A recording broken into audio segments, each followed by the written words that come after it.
I am, and I'm excited about baseball too. I'm really good. I'm going to try to go down that rabbit hole this year. Nobody watched XFL yesterday? The what? XFL. I did. I watched a little bit of it. Was Vince McMahon part of it? How was it? No, it was just a lot of rock. Just The Rock. Yeah. What I saw was better than what I saw last year in the little bit that I did watch. But, it was kind of neat.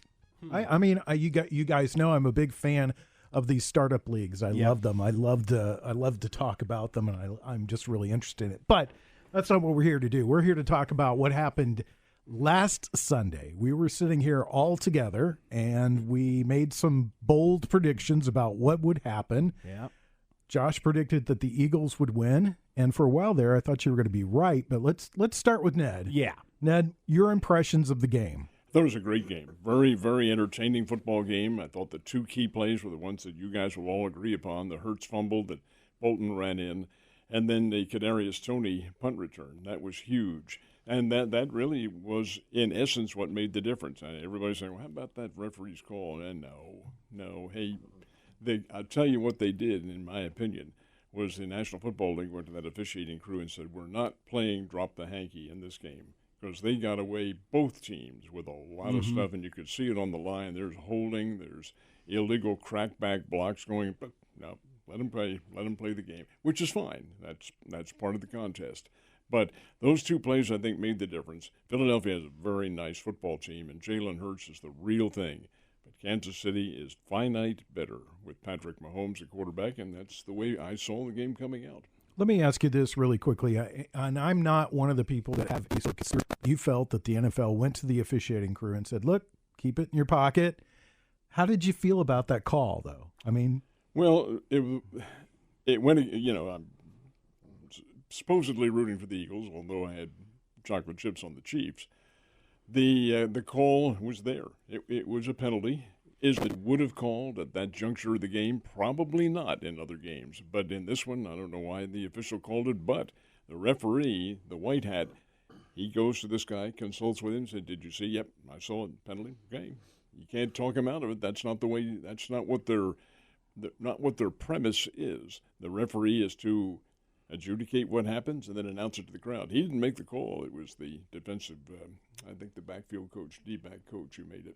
And that's the way it is. He calls it, penalties there. Let's talk to Jake Gillette about it, because I know you're in this room. You're our Chiefs guy. You're our Chiefs fanatic. How did you feel about the game? How did you feel about that call? I'll start with the call. He was held twice, and it was illegal use of the hands at one point. Juju was doing just a little quick 180, and he got grabbed right here, right under the left or the right breast, I would say. And as soon as he turned, the only thing that guy could do was put his hands here, which is, again, same spot, to hold him a little bit, and then he got him on the back. And I appreciate the guy coming out and says, I held him. I just was hoping they didn't see it, and I hope they didn't make that call. I saw an article where Bill Belichick would always make his players wear the same color of gloves as the opposing player's jersey. Wow. Think about that. Smart. Yeah. And so, this whole thing, because, they're like, was it a call, was it a call? But I'll tell you, the Eagles did a fantastic job keeping Mahomes off the field in the first half. And that's what it was. They were like, you know what? We're taking the ball out of his hands. They ran the ball with Jalen Hurts, obviously. They really didn't run much out of the backfield, which I was blown away. Hurts was hitting his guys. They were running that clock out, and Mahomes just didn't have a chance to get out there. And that return for fumble on Bolton was humongous. Yes, the Chiefs were getting the ball after the first half to start, and they just took it from there and scored 28 like it was nothing. Like it was the old Chiefs that showed up. And I call it the trap. They had them in the trap. They were like, oh, we got this. And they got outcoached. The Eagles got outcoached in the second half. What'd you think, Alec? I think the team that played better ultimately won the game. I don't think you can point to that one call and say that was it. That was the reason. On the call itself, for me personally, I definitely got caught up in the moment. I really didn't like it on the day of. Looking back and seeing it now, it was more the live shot. I don't think did it any favors. It looked more ticky-tack live than it did when I really got a full look at it.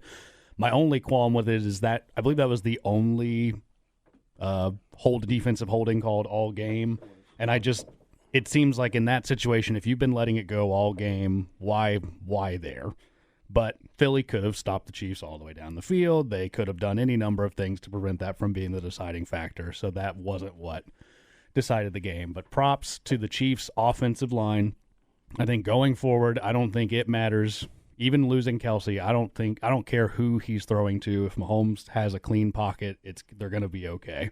And that's what won the day. He could stand still back there, and even if the ankle was a problem, which I don't really think it was, then he had all the time in the world to make all the things he needed to do happen. And then I'm with you. In the second half, I think they got the game plan that Andy Reid and them came up with, kept Philly off the field. They figured out how to get through that defense, and they had just enough in there to outlast Philly, who, very good team. Jalen Hurts was the best player in that game. Really, better than Patrick Mahomes? I think so. Okay. Josh Roberts, your opinion. Well, it was a great game. I am glad that I was wrong. I picked the Eagles to win because I thought that they were a stronger team. But the Chiefs in that second half, like you guys are saying, the Chiefs took over. They controlled the clock. They controlled the game. They won that game because of their talent. As far as that call goes, the only thing that call did was it allowed the Chiefs to run the clock down to nearly nothing. They would have either kicked a field goal or scored a touchdown and then given the ball back to the Eagles with maybe a minute or minute and a half left, which could have made a difference. Eagles were good enough to drive down and tie that game up and maybe send it to overtime. Who knows? But that's a who knows.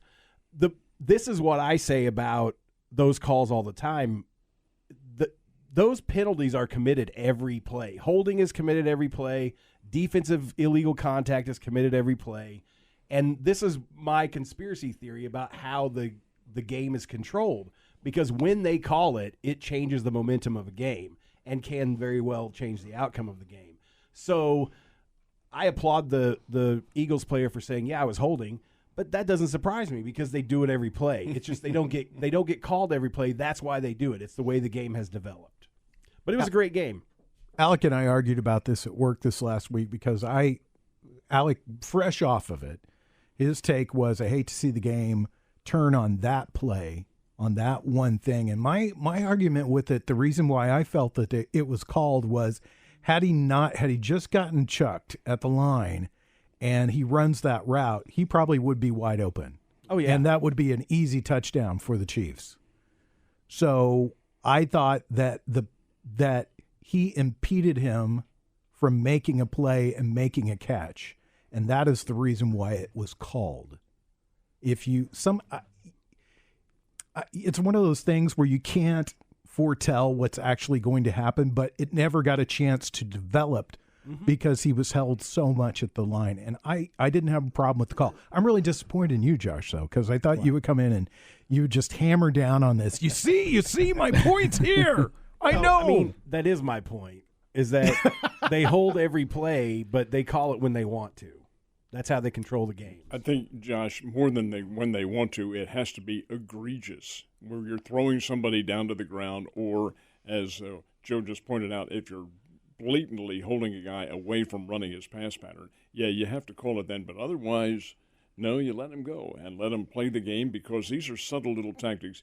Gosh, Johnny Sample, you guys don't remember him. Johnny Sample with the Baltimore Colts was beautiful doing this sort of thing. He'd reach out and grab or talk trash to them and really get them upset. Well, that's all part of the subtleties of the game. It's gamesmanship. I think but indeed, the really serious violations they do have to call and will. Mm-hmm. The king of that, though, was Comrade Dobler. And Dobler was another. Oh, yeah.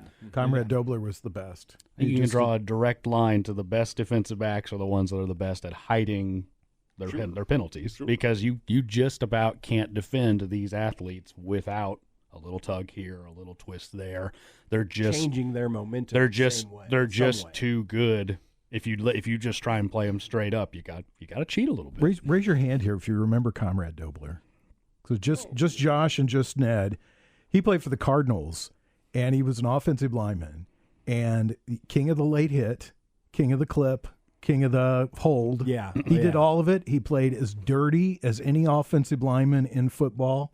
And if you were a Cardinals fan, you loved it. Yep. He was just the worst. And then he did beer commercials. And he did beer commercials And about his it, beer too. commercials were classic. They were awesome. I was sitting next to that other guy, and he said something that got the two guys fighting. Yeah, he would cause a lot of fights. For local purposes, Dobler was down here on a number of occasions. The last time I had a chance personally to visit with him was 3 or 4 years ago at a Children's Miracle Network golf tournament down in Fremont Hills. He would come down here often for that. He was not living here when he passed. He was in Colorado, but he had a home in Kansas City and a home in St. Louis. And when you interviewed him, he was just as gracious and pleasant. He liked to play the role a little bit, but that's all it was. Right. You're listening to Ned Talk, your local live sports talk show. We're recapping the Super Bowl for you in case you missed it. I think you did. I mean, it was just it was an amazing game. I'll admit to you guys, I stopped watching it at halftime. I was a little disappointed, and I thought I need to step away. I don't need this pressure in my life, and I started watching on my phone, just the Bleacher Report stuff, and then I went back and turned it on like in the last minute to see them win the game because I couldn't handle the pressure. So the TV ratings then are wrong. It wasn't 113 million. It was 112,999,999. That's right. That's right. Exactly right.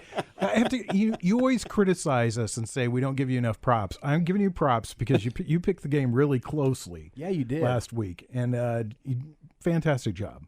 Thanks. Hats off to Mr. Reynolds. No. Let's take a break. You did a great job. No, you must have had a lot of chocolate chips on that one. I had a little bit. Yeah. Good. But you said it, and you said it again today. The best team won, and you saw it on every phase for the Kansas City Chiefs. Offensively, they were better. Defensively, they were better. Underrated defense going into that game. They also played well on special teams. The pass, the run game, everything worked for the Chiefs after a certain point in that game. And, Joe, I'm going to tell you why that is the case, too. It's not necessarily because of better athletes or better scheme, but it's because of what we pointed out last week. The Chiefs played a tougher schedule than the Philadelphia Eagles did. The National Conference East is very down. Philadelphia's schedule was very much amenable to what they could do. And I don't think that they were quite ready to see some of the changes that Andy Reid and his company had in stock for that game. And I think it may have caught them in the second half by surprise. I want to talk about a couple of things kind of to the side of the Super Bowl, but I think is worth talking about. A lot of players came out after the game was over and said that the field conditions were horrible. Oh, you could tell. I also know that when the Chiefs played in Las Vegas, that the pregame show guys were on the field and they said basically this is painted dirt. Ooh. When is the NFL going to step up and start taking care of their fields? I don't know. Especially in a stage like that.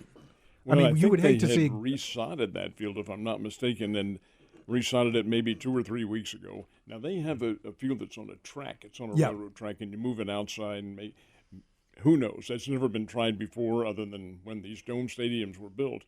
And maybe that has a detrimental effect. I don't know. But, yeah, it was a little slippery. No question about that. Well, let's not forget the Chiefs played on that field in week 1, and Harrison Butker had a high ankle sprain for 8 weeks because of that field. So you can't – and I heard they spent $800,000 on that field, and I heard they just prepared it. Not really – it was like in the last 7 days of the Super Bowl. And let's not to mention how much paint – you want to talk about paintable dirt. They did say that the grass was painted – but also how much extra paint. You're looking at that field, and it's from the 40 to the 40 on the LVII, the look of the whole Super Bowl, and it's everywhere. So, I was going to bring that up too. Here, the Chiefs didn't allow a single sack, right? Yeah. But if you watch it, the Eagles could not get good footing. The play that Mahomes kind of slipped, and I thought, oh, there goes his ankle again. And then he runs for 15 yards to get a first down. And I thought he was going to get in the end zone. But the Eagle player on that side slipped, and our player just jumped on top of him. It's not holding at that point either, but the guy slipped, and I was like, man, that is terrible. So I started going back and rewinding, and when you can't brace yourself and push off that field with your feet, and your feet give, what are you going to do? 0 sacks. So I think that played a humongous role. And then going back to the coaching thing, I mean, Sirianni's going to be around for a while, but it's his second year against a guy that's been doing it for over 2 decades, going on 3 decades, and he just got outcoached, 100%. What did you think about that, Alec? You know, I mean, the pass rush definitely was affected. The Chiefs, I think, got kind of like a technical sack. They ran Jalen Hurts out of bounds for like a one, but like neither quarterback got brought down in the backfield. And you know, a big part of it is just when those defenders tried to push off, they just couldn't go.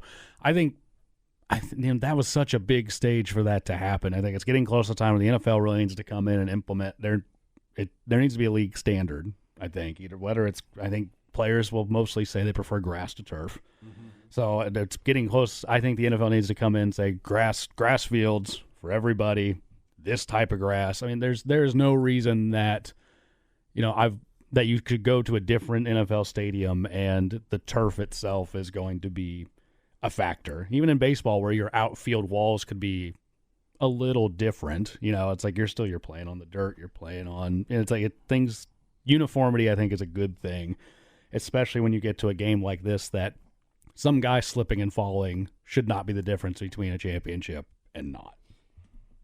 Josh? Well, I remember one of the announcers said that they had created their own grass for this. Like they had bred their own grass seed for this grass. Wowie, Maui, Maui, Wowie, Cantaloupe Haze, who knows? But anyway, obviously it doesn't work. I agree with Alec, and I know you're going to hate when I say this. They need to look at professional soccer because the FIFA requires professional soccer to be played on natural grass, and they have a standard for that grass. And every field that they play on, especially like the World Cup and all that, has to be on this grass. The NFL just needs to adopt that policy. And I know it's going to be difficult in places like Arizona because the grass is going to die. It's too hot out there. And so they've got to figure out, but that they've got endless amounts of money to figure this out. And so it's a horrible excuse for the field to be in that condition because you're right. I mean, if you can't get footing off the line, you're worthless. If you do get footing off the line, then the quarterback just has to take a step up and then you slide right past him. And you could see that happening all game. You saw it with running backs. You saw it with receptions out of the backfield. When they tried to cut, they would slip. And so it's unfortunate. The game was still great, but we might have seen some more spectacular plays if they had been able to get those footings or get that cut here and there. So there's no excuse for it, honestly.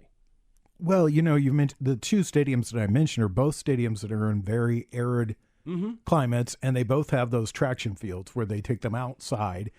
And something's got to be done because I hate to see a big stage like that. My second thing that I wanted to talk about is what's everybody's opinion on the game commentary and telecast itself.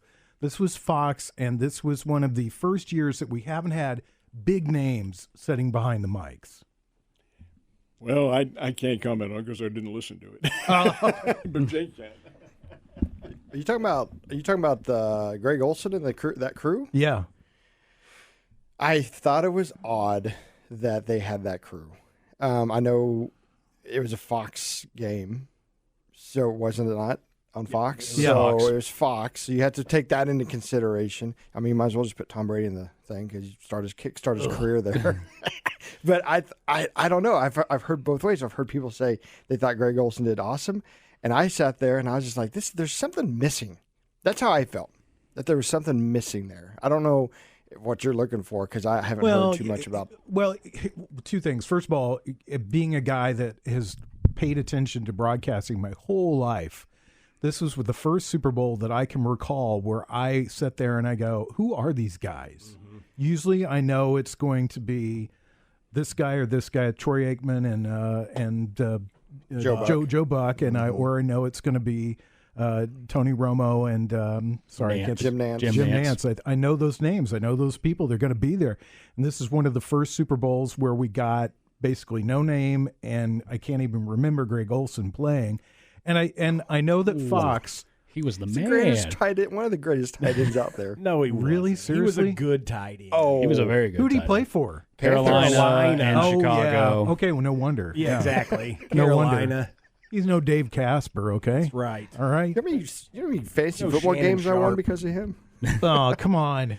Well, He is my blood. but you know that, like, you could tell that it was an NFC broadcast because they spent a lot of time talking about the Eagles, A lot of time, and they're going into the game. It was one of the things that they kept hammering home was, well, I'm really surprised that Andy Reid didn't take the ball.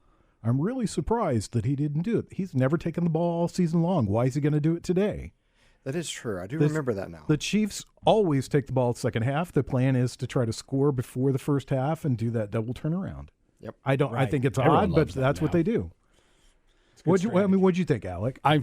In terms of just the broadcast itself, I've felt that Fox has been behind CBS and NBC for a while now, even just in terms of graphics, presentation. They run that same stupid animatronic. I was like, throw the announcers out for that part of it. I just felt that Fox's just visual graphical fidelity needs to catch up. I've liked Greg Olson. I think he's done a good job. Just stop it with the Greg Olson. I will admit I don't know. I don't remember the other guy's name. But that's been their A team all year. These were the guys that replaced Buck and Aikman. So They kind of were out on the announcer shuffle at the end of last season. So yeah, I think they've just been so set. You'd had what? How long had Joe Buck and Troy Aikman been doing Fox's big games? 17, 18 I was like, they didn't need to worry about it until all of a sudden they did. And so I thought they had a couple. I thought Olson's done well. I thought they, that's been the team those guys have probably known they would have the Super Bowl for the past 6 months, because once they got that job, that was going to be the squad that was on there. But Tom Brady's coming.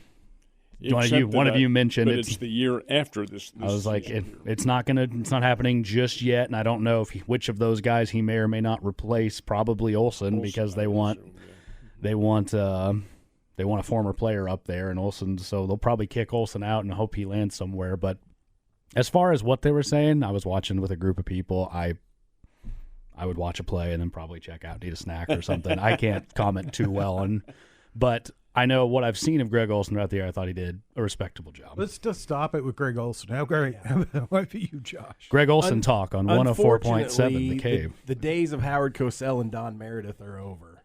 You don't get the dynamic personalities that you had anymore, because they want a former player up there who probably has post-concussion syndrome and can't formulate complete sentences all the time. So, and I know I'm being very harsh about that, but that's part of the problem with announcing with sports, is they put these former players up there who are like, oh yeah, I hit the ball real hard. Former Cowboy quarterback. Let's put it that way. Former Cowboy quarterbacks who had to quit because of concussions. But anyway, I don't know who the A team would be. I mean, who are the best announcers out there, and who could you put with them that would be interesting enough to listen to? I don't know who that is anymore. Yeah, well, let's just really quickly, we got to go into a break. Favorite announcing crew in the NFL? I like Al Michaels, and I know you don't like him, but the big tight end from University of Florida and the Cincinnati Bengals, I think, does a very nice job. Who's that? Chris Collinsworth. Collinsworth. He was a wide receiver. Tight end, wide receiver. They were interchangeable with that team. Okay. But does it make any difference? They're the ones I like. Okay, all right. The ones you like. All right, fine. Jake, you? As much as I hate to say it, I'm so used to Joe Buck and Troy Aikman, honestly. So that's who I would have. That's who I would. I can't stand Collinsworth. He talks way too much, just like Tony Romo. You take those two out, that's what I got left. Alec? I guess if you have to pick a duo, I guess I'm going Nance and Romo, but it's for Nance. I think Jim Nance is the best at what he does. Special shout out to Mike Tirico, who can't find his way into a booth full time. I think every time he's there, he's great. Oh, I do like Mike Tirico's really good. What about you? I love Swarthy Al Michaels. Swarthy Al And you can put anybody with him. He's kind of sweaty. Yeah, he is swarthy. When they go to him. All right, I agree with you. Romo and Nance, they're my favorite. I think I like Tony Romo because he just makes fun of himself. All right, we'll be back in a minute. You're listening to Ned Talk on 104.7 The Cave, part of the Kansas City Chiefs radio network. Back to Ned Talk on 104.7 The Cave. A proud member of the Kansas City Chiefs radio network. Well, the 72 hours have passed since the Super Bowl, where the Chiefs get their acclaim the day afterwards. They get a day to kind of rest, to go to Disneyland, and then there's the parade, and now that's all over, so it's time to start thinking about the future. And they've already lost somebody, and that's Eric Bieniemy. Eric Bieniemy has gone to the Washington Commanders, and I think this is probably a great deal for him. He was rumored to be, if Andy Reid ever retired, and one of the reasons why he was staying with the Chiefs was not because he was being turned down, but because he may have turned down other jobs to stay with Kansas City because he thought that was going to open up. But regardless of whatever the thinking was, he's now with the Washington Commanders. I think it's a good deal for Eric Bieniemy. I think it's perfectly okay for Kansas City because Nagy's going to take over now probably and be the offensive coordinator, and he's pretty doggone bright. In fact, he may be the one who was calling many of the plays. Be that as it may, hey, it's the metamorphosis of football. Chiefs may lose some free agents during the offseason. Juju Smith-Schuster is the agent. They have several others, including, the kid from Jarek McKinnon. McKinnon's a free agent on there. There are several others. But the fact is, that's what happens in pro football. In fact, all of pro sports, when you have free agency, then you're going to lose them. There's not going to be that total identification. Patrick Mahomes, though, is staying right where he is and will for the next however long he's in the NFL. What is the biggest need that the Chiefs need to address this offseason? D-backs, in my opinion. I thought their D-backs played extremely well. The young guys. For a younger team, I think Philadelphia could have exploited them under other circumstances and may in the open, and I think it's going to be the opening game of next season. It's a natural matchup having the Eagles and the Chiefs again, and they are on the schedule. But I think you'll see when that happens, Philadelphia play a different game because now they will have had the experience of playing against the Chiefs' defensive formations and making adjustments to what they can do. Of course, all teams will make adjustments. But I think the D-backs were the weak sister of a pretty good football team. Come on, Kansas City doesn't have very many weak points, but that's where I'd make some adjustments and do some drafting and depth. They've got to draft depth because some of these guys, Jones and Clark and some of these others, aren't going to be around forever, and they're not young. I want to go back to the Eric Bieniemy thing and get your impressions. I know you're going to leave here in just a minute. You have an event to go to, so I wanted to get your thoughts on this. I thought it was kind of pointed after the game that in two separate occasions, Andy Reid was asked about the game plan in the second half, and almost the first words out of his mouth were Eric Bieniemy. Well, sure. He's the offensive coordinator. He's going to give him credit, and Andy is like that. Andy will shove some of the credit from himself to somebody else who is considered to be an auxiliary. The assistant coaches are. And Bieniemy's a good coach. He was able to concoct and maybe be the supplementing agent for a pretty good offensive attack. Did he come up with it himself? We'll never know that. But Andy Reid has to do that. That's part of the protocol. Well, but he didn't mention, he didn't come out and say, yeah, thanks to Steve Spagnuolo, because just as much as the offense got on track, so did the defense. They played an extraordinary second half, too. Philadelphia scored 35 points on them. I know, but still, they made a great adjustment in the second half and were able to get the Chiefs the ball back. You're leaving now. He's leaving on that note. I'm out of here. Mic drop. Mic drop. He's just gone. So Ned's gone. So we can talk bad about him for the next 28 minutes. See you guys next Sunday. Yep. See you next Sunday. Peace. All right. Now that he's gone, He did. He's flashing. we can have real conversation now that Dad's out of the room. Yeah. Okay. So did you think that was yes, pointed? I noticed that. That was the first thing I noticed is that both, you said on two occasions, Coach Reid, Big Red said that. Also Mahomes, and I was talking to my dad. He came up to watch. I said, Bieniemy's gone. That was their farewell way of saying they knew it was time. And it is time for him to move on. He's been under this ginormous cloud. I'm not talking about Andy's size, but the ginormous black cloud of you have the best quarterback and you have one of the best coaches in the league, and he needs to go show himself, which he's gonna go do it. And I think it's a good opportunity because if Riviera, the coach of the Washington Commanders, does leave because he is battling cancer, maybe this is Bieniemy's chance to moving up that way. What are your thoughts on it, Alec? It's been the head scratcher every offseason of, you see over and over, good offense happens, coordinator becomes a head coach. And, we've had 4 years now. It's like, how is Bieniemy not getting a job? And you had to think it was probably because he, grass is not always greener on the other side. You've got a pretty good thing here. I was surprised at first when I heard, why would you take the Washington job? And then I hear it's an improvement in title and pay and probably like leadership. And I was like, oh, that's why you leave the position you're in. Anyone would do that. But, this is why it's a benefit to have an offensive-minded head coach, because now that even though you lose Bieniemy, who, again, we'll never know the true value of unless they bottom out next year, which I doubt, then you've got Reed still in place to right the ship, keep things going the way they were going. Ultimately, good for Bieniemy. It just seems like his time has been there for years now, so I'm happy to see him finally take up get a promotion. What do you think, Josh? I'll be a bit of a dissenting opinion here. I think that Eric Bieniemy has been his own worst enemy a lot of the time with the cutesy plays that they draw up and his the weird own worst stuff that they Bieniemy? do. Yeah, his own worst Bieniemy. And I don't know how much of that is Patrick Mahomes audibling or him actually calling these plays, but part of my frustration with the Chiefs is when they do these cutesy plays and get nothing when they're averaging 5 or 6 yards a carry just running the ball. So I think it's great that he's finally. Well, I mean, he's not getting a shot as a head coach yet. He probably deserves that. He's proven himself.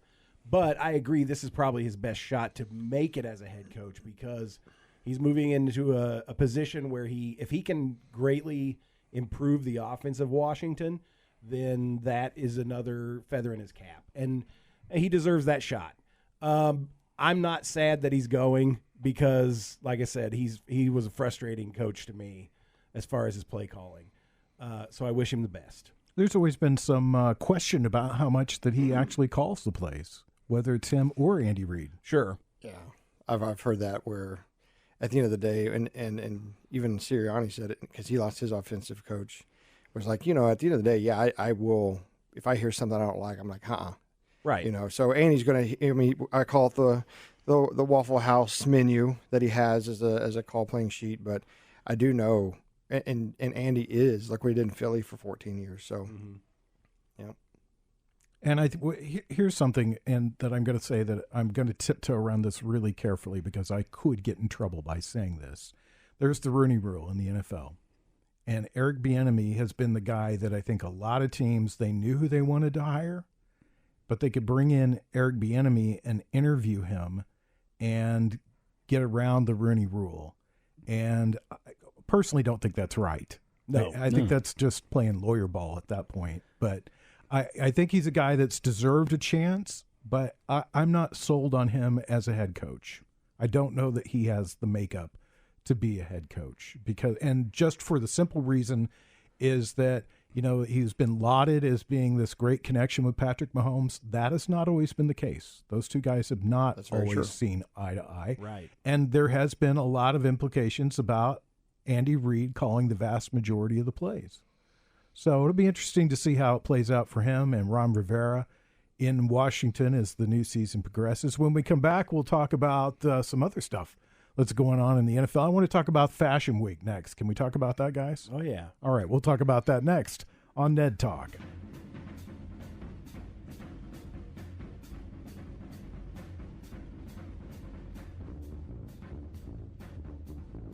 You're listening to Ned Talk on 104.7 The Cave, part of the Kansas City Chiefs Radio Network. Back to Ned Talk on 104.7 The Cave. A proud member of the Kansas City Chiefs Radio Network.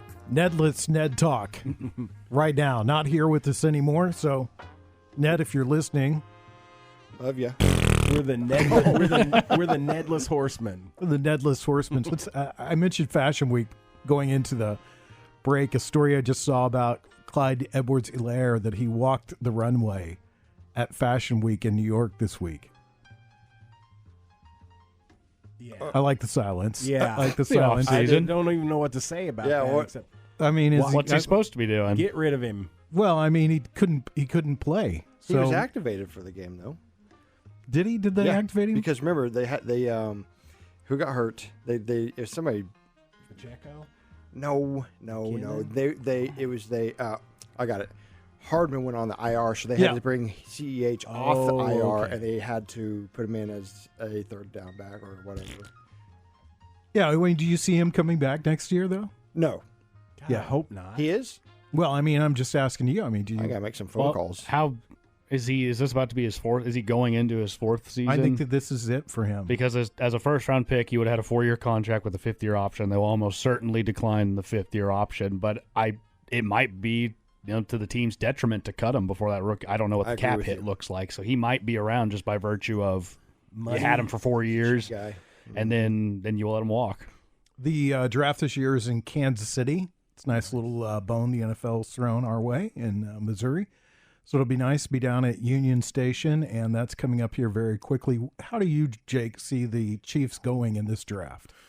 Well, it all depends on what they do with these contracts. Even like Orlando Brown on the offensive line is a free agent, so they've got to start shoring up. That was why they lost to the Tampa Bay Buccaneers. That O-line, they made sure that they protected Mahomes.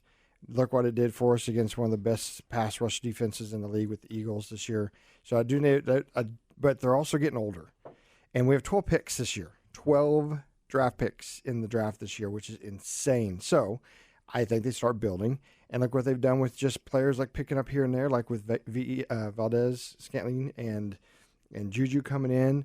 And that's where you look at those guys and go, hey, are you going to come back and play with us? Because we need you to hit this number here because we got these other 12 guys coming in, not 12 wide receivers, but they have a lot of picks this year. So I think they're going to make sure that they protect Mahomes because we've seen that Mahomes is trying to be more of a pocket passer, was his goal this year, the last couple of years. So that's where I think they put their head in. And, obviously having more defensive guys, people are getting hurt all the time. So I think they're going to load up. And what Ed said with the DBs, we have some good DBs, but why not, get a couple more? I like to see a new edge rusher too, by the way. What do you think, Alec? Depth everywhere. I mean, the Chiefs are in a luxury position. Ned said earlier they don't have many glaring holes on the roster. So they're kind of in that position where when your pick comes up, you just look as like, who do we have as the best player on our board right now? Let's take that guy. Whether he's a defensive lineman, whether he's a defensive back, whether it's a wide receiver, tight end, because their best players other than Mahomes, when I look at Chris Jones and Travis Kelce, are not young men. So it's time to start addressing some depth behind that. And in my opinion, and right now in the NFL, you can never have too many good defensive linemen. If you can rotate 8 pass rushers in and out off the field, that will only be to your benefit. Skill position players, try and find some of that. I know they invested in Sky Moore this past year. Valdez Scantling got a 3-year deal. We don't know if Juju will be back. On the one hand, he was good. On the other hand, I don't know if he was good enough to go earn a big payday anywhere else. And he might look to stay here and keep winning. That remains to be seen. But for Chiefs, I say organize your board, how your best players, how you like them, and when your pick comes up, just take the guy you like most. And also somewhere in there, a quarterback. Because Henne retired, and you need someone. Mahomes is not invincible. You never know when you might need a guy to come off the bench.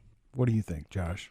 Well, I kind of agree with all that. I think depth is important, especially on defense. I agree with Ned that the defensive secondary is probably the weakest part. He's not here. You don't have to agree with him. I know, but I do agree with him. He's always listening. I do think that's the weakest part of their defense. They played well. I mean, obviously they played well enough to win a Super Bowl, but I think they could be better. They give up a lot of points. They give up a lot of yardage down the field. The defensive line is getting old, except for like Karlaftis and a couple of other guys like that. So it's always good to have depth there because I agree with Alec. If you can rotate some more of those defensive linemen in, you're going to keep them fresh, keep them moving forward, get more opportunities for sacks. And then if you can maintain what you've got on offense, then all you got to do is look for something to put it even more over the top. Like if you could get another stellar wide receiver, or, I like the running backs that I like McKinnon and Pacheco. I think those guys are going to do great things for the Chiefs if they let them. The offensive line did a great job this year. If they can keep them healthy and get some depth for them just to keep them healthy.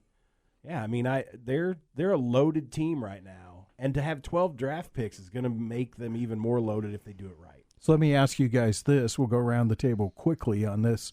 Do you think if you're Brett Beach and you're sitting there in the draft room and you've got Andy Reid next to you, do you use all 12 of those picks, or do you package something together and try to get somebody? And who would you go after? Ooh, that's a really good question. Oh, thanks.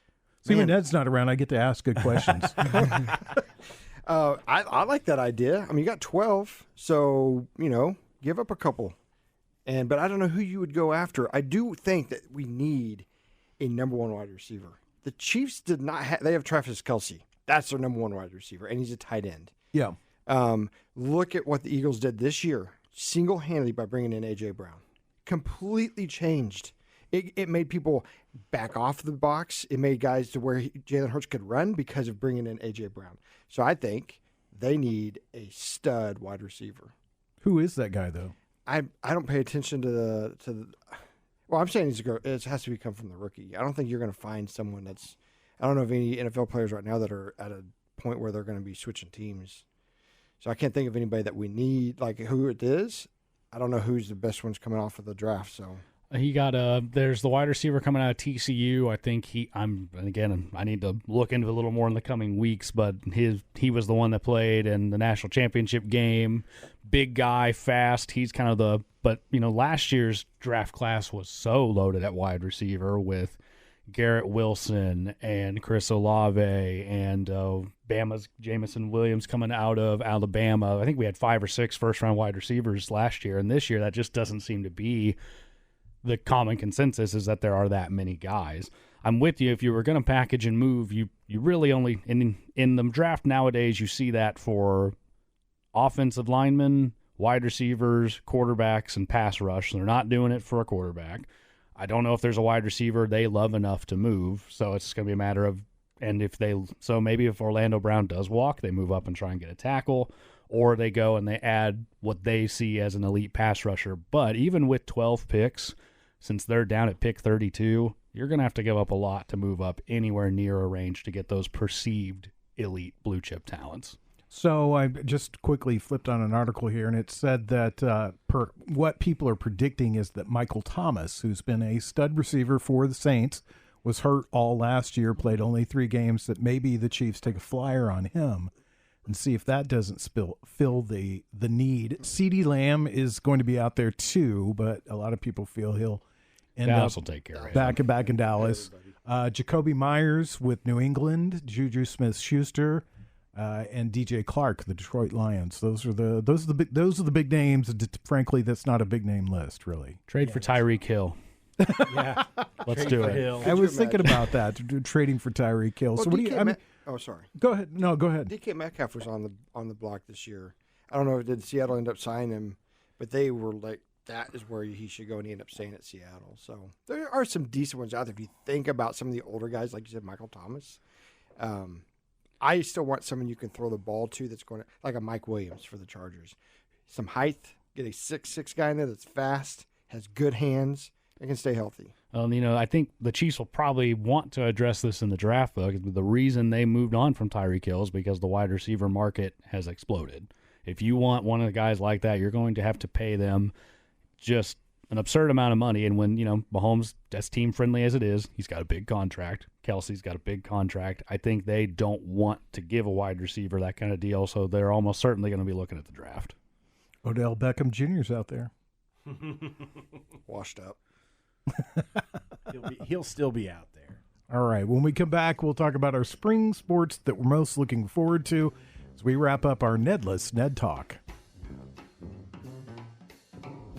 You're listening to Ned Talk on 104.7 The Cave, part of the Kansas City Chiefs radio network.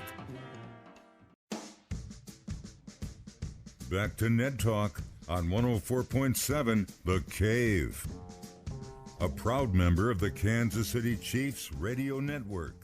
A Nedless Ned Talk as Jake Gillette, Alex Scott, and Josh Roberts and I, Joe Westen, sit around and we talk about sports. We kind of try to keep it light as we wrap up the show, and it's, February's over. I think we've got one show next week in February, and then that's it.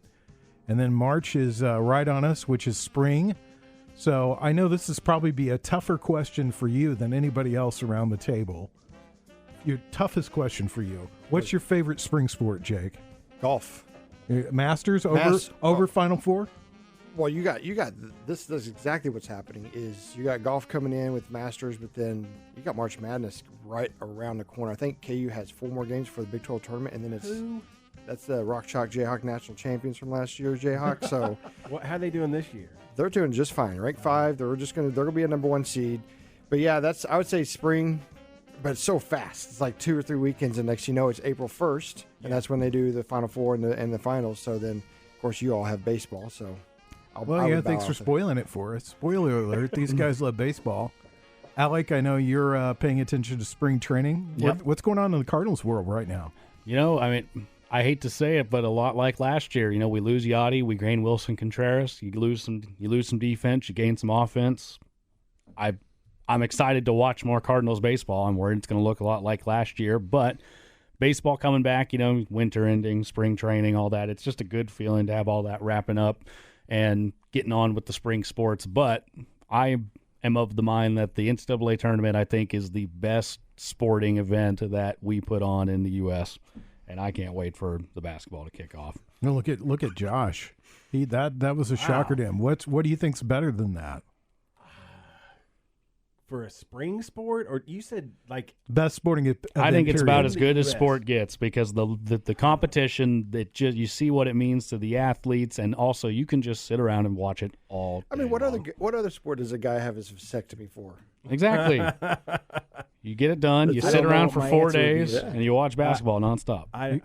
Your favorite spring sport? I mean, soccer goes year round, so. Well, yeah. I mean, March Madness is fun. It really is. It's fun to watch because I like the idea of an underdog being able to win, and that's really about the only sporting event where that's possible anymore, where a 16 seed can beat a 1 because they get the chance. They're going to try to do that with college football once they get the 12-team playoff. And did you say college baseball? College baseball. Yeah, college baseball. There you go. Because all you got to do is get in.